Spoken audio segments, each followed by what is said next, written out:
اور میں ہوں شاہزیب احمد، اور آپ ہمارے ساتھ ہیں براہ راست 92 پہ صبح سویرے پاکستان کے ساتھ۔ بہت ساری خبریں صبح نامہ میں کہ کیا گورنر آج آ جائے گا، اور ساتھ ساتھ جو کل ایک طرح سے علامتی اجلاس ہوا، کیا وجوہات ہوئیں، کون لوگ آئے، ان لوگوں نے کیا کہا، کیا سوالی نشان ہوئے، کیا ایموشنل کلپس ہمیں دیکھنے کو ملے، اور ہم ایموشنل ہم بھی ہو جاتے ہیں ایموشنل، ظاہر ہے ہمارے بھی بھائی وغیرہ سب لوگ ہیں، لیکن دین اگین ہم ایموشنل ہو رہے پاکستان کی فیوچر کو لے کے۔ سو صبح نامے کا آغاز کرتے ہیں شاہزیب۔ بالکل، پاکستان کے سیاسی مستقبل کو لے کر ہم جیسے کہ مایا کہہ رہی ہیں ایموشنل ہو سکتے ہیں، کیونکہ جس طریقے سے ہم ایک سیاسی اور آئینی بحران اپنے ملک میں دیکھ رہے ہیں، اور اب تو ایک سیاسی بحران پنجاب میں بھی شروع ہو چکا ہے، تو یہ واقعی کرٹیکل سچویشن بن گئی ہے پاکستان کی سیاست کی۔ اور پنجاب اسمبلی کے علامتی اجلاس میں ہم نے دیکھا کہ حمزہ شہباز صاحب جو ہیں وہ وزیر اعلیٰ منتخب ہو گئے ہیں، لیکن اس علامتی اجلاس کی قانونی حیثیت کیا ہے یہ ہم آگے چل کر کوشش کریں گے کہ یہ جان سکیں۔ اور پنجاب اسمبلی کے دروازے بند ہوئے تو ہم نے دیکھا کہ اپوزیشن نے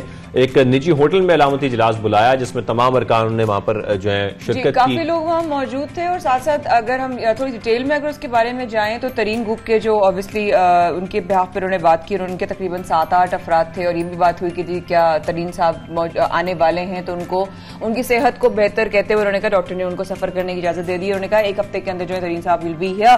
علیم خان صاحب گروپ کا جو بھی گروپ ہے اس میں بھی کوئی 7-8 افراد ہے، تو کل ملا کے شاہزیب سارے جو apart from the P T I ارکان ہیں ان کے جتنے بھی اتحادی ہیں وہ تقریباً 35 یا 38 بنتے ہیں، لیکن جہاں تک اگر ہم اپوزیشن کی بات کریں تو وہ نمبر آپ کے سامنے ہے۔ بالکل، جب ہم نے دیکھا علامتی اجلاس اس میں حمزہ شہباز کو جو ووٹ پڑے وہ 199 تھے، excluding the chair, including the chair that's 200۔ بالکل بالکل، تو ہم دیکھ رہے تھے کہ ان کی حمایت میں 199 ووٹ تو آ گئے ہیں، تو اس میں دوسری جانب جب ہم حکومت کی بات کرتے ہیں تو ظاہری بات ہے جب اتنا ووٹ یہاں پر بڑھ جائے، ان کے جو ساتھی ہیں علیم خان جیسے گروپ کے اور جہانگیر ترین گروپ جو اب اس میں شامل ہو چکا ہے، تو بظاہری بات ہے ان کے نمبرز کافی بڑھ جاتے ہیں۔ لیکن اس سے پہلے یہ بھی ہوا کہ پی ٹی آئی اپنی ہی جماعت کے ڈپٹی اسپیکر کے خلاف عدم اعتماد لے آئی، جو کہ بڑا عجیب سا معاملہ تھا، اور اب معاملہ ہم نے یہ دیکھا کہ اب بگڑتا جا رہا ہے، کیونکہ یہ بھی دیکھا جا رہا ہے کہ ڈپٹی اسپیکر کے ساتھ ہی 1 درجن سے زائد پی ٹی آئی کے جو ارکان ہیں وہ کھڑے ہو گئے ہیں، یعنی کہ ہو سکتا ہے کہ کیونکہ جو دوست مزاری صاحب ہیں اگر وہ الگ ہوتے ہیں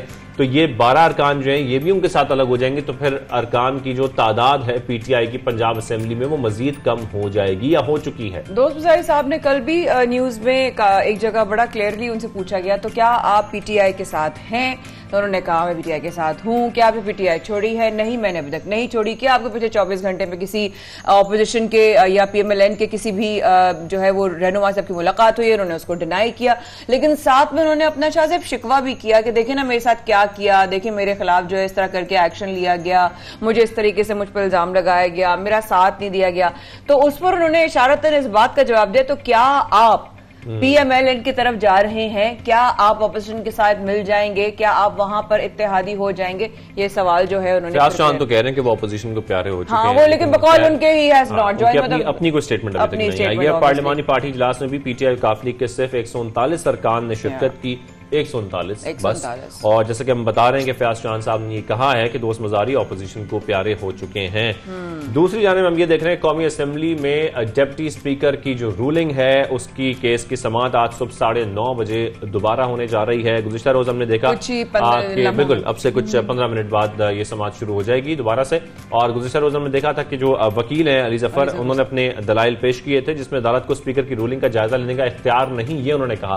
لیکن دوسری جانب چیف جسٹس صاحب نے اپنے ریمارکس انہوں نے کہا کہ کیس آرٹیکل 95 کی خلاف ورزی ہے، جہاں آئین کی خلاف ورزی ہو سپریم کورٹ مداخلت کر سکتی ہے، اسی وجہ سے اس کیس کو سنا جا رہا ہے کیونکہ یہ کیس تو لے جایا گیا ہے، لے جایا گیا ہے آف کورس، اور ظاہر ہے یہ کلیئرٹی ہونا بہت ضروری ہے کہ آیا ہوگا کیا۔ بہت سارے لوگ اپنے قیاس رائے کر رہے ہیں، اپنی ان کی پریڈکشنز ہو رہی ہیں، لیکن ساتھ ساتھ اگر آگے بڑھے تو نگراں وزیر اعظم کے لیے ناموں کی تجویز کے معاملے پر شہباز شریف نے صدر مملکت کو جوابی خط لکھ دیا۔ اب آپ یہ بھی سنیے ساتھ میں کہ اپوزیشن لیڈر نے مشاورت سے انکار کیا۔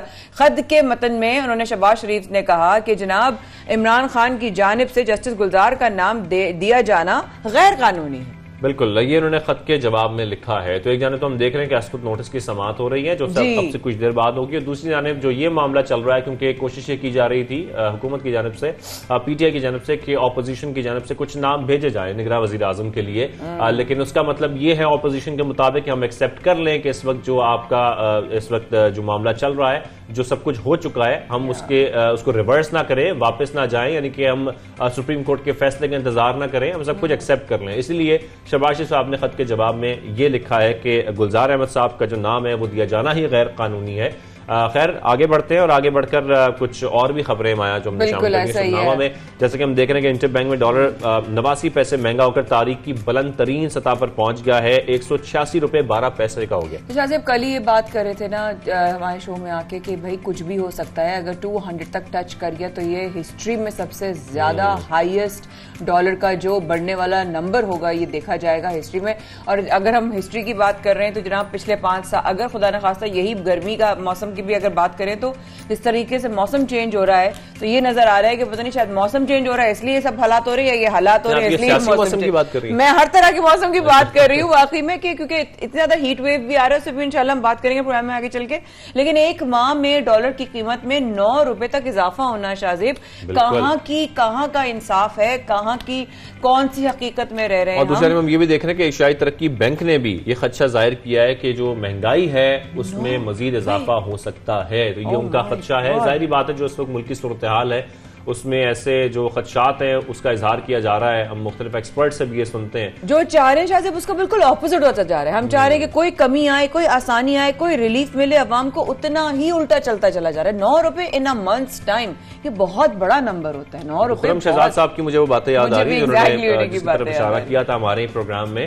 تو جس طریقے سے ہم دیکھ رہے ہیں کہ اب پروگرام میں آگے چل کر اس پہ تفصیلی بات کریں گے اور دیکھنے کی کوشش کریں گے کہ معاملہ اس سال کس طرف جائے گا اور مہنگائی میں مزید اضافہ ہوگا، ملک کی جو اکنامکل صورتحال ہے وہ کیسی رہے گی. جب رمضان آتا ہے نا تو بہت ساری چیزوں کی طرف آپ کا دھیان جاتا ہے جو عموماً آپ کا نہیں جا رہا ہوتا. وہ ہوتا ہے اچھے کام کرنے کا، اچھی بات کرنے کا، اچھی عبادت کرنے کا، اچھا عمل کرنے کا، اچھا سوچنے کا، برے سے رکنے کا، برائی کی طرف جانے سے آپ کے قدم جو ہیں وہ رک جائیں، آپ کے راستے بہتری کی طرف بدل جائیں.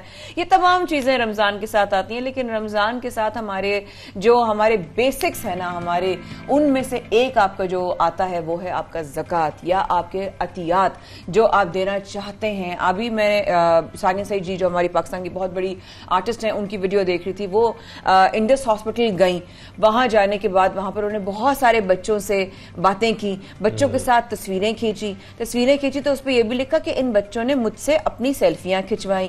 بچوں کو میری زبان اور ان کی زبان مجھے سمجھ میں نہیں آتی، لیکن شاید محبت اور خلوص اور ایمان کی اور خیال کی ایک ہی زبان ہوتی ہے جو دل سے نکلتی ہے. اور یہی فرائض کی ادائیگی انڈس ہاسپٹل نہ جانے کتنے عرصے سے کرتا چلا جا رہا ہے. انڈس ہاسپٹل کے نمائندہ پہلے بھی ہمارے شو میں آ چکے ہیں، لیکن آج ہمارے ساتھ صرف اور صرف ان کی طرف سے میں کہوں گی شاہزیب اور میں ہیں جو ہم فرائض کی ادائیگی کر رہے ہیں، بیکاز انسانیت اور ہمدردی سے ہم لوگوں کو ہر وقت جو ہے شاہزیب بالکل انسانیت سے ہمدردی اور غریبوں سے محبت یہ بہت ضروری ہے. خاص طور پر اس بابرکت مہینے میں ہم کوشش کرتے ہیں کہ جتنی دوسروں کی مدد کی جا سکتی ہے، جتنی انسانیت کی خدمت کی جا سکتی ہے وہ ہم کریں، کیونکہ یہ بڑا ضروری ہے. کسی کا احساس کرنا بہت ضروری ہے اور ہمیں اپنی زندگی میں سب سے پہلے یہی کوشش کرنی چاہیے کہ اپنے آس پاس لوگوں کا احساس کریں جتنا کر سکتے ہیں، جتنی پاسبلٹی ہے. اور پلیز اب آگے بڑھیں سر شاہزیب، اور ہم کہہ رہے ہیں کہ آپ احساس ہمارا ساتھ نہ چاہیے. اس لیے اس سے پہلے کہ آج کی گیسٹ سے آپ کی ملاقات کروائیں، اپنے عطیات، اپنی تمام زکوٰۃ یا جس طرح بھی آپ پاکستان میں ہوں، پاکستان سے باہر ہوں، انڈس ہاسپٹل کو دیجیے، کیونکہ یہاں پر لوگوں کا، مستحق لوگوں کا علاج مفت ہوتا ہے. تو شاہزیب آپ کی طرف بالکل ہمیں اسی معاملے پر بات کرنے کے لیے سربراہ انڈس ہسپتال ڈاکٹر باری صاحب نے جوائن کیا. ڈاکٹر صاحب کو خوش آمدید کہیں گے صبح سویرے پاکستان میں. سب سے پہلے تو ابتدا میں آپ سے یہی جاننا چاہتا ہوں، اور پہلے تو یہ کہنا چاہتا ہوں کہ ماشاءاللہ بہت اچھا کام کر رہا ہے خاص طور پر ہاسپٹل میں جس طریقے سے کام کیا جا رہا ہے. لیکن انڈس ہسپتال سالانہ کتنے لوگوں کا علاج معالجہ جو ہے وہ اس کی سہولت فراہم کرتا ہے، مفت فراہم کرتا ہے؟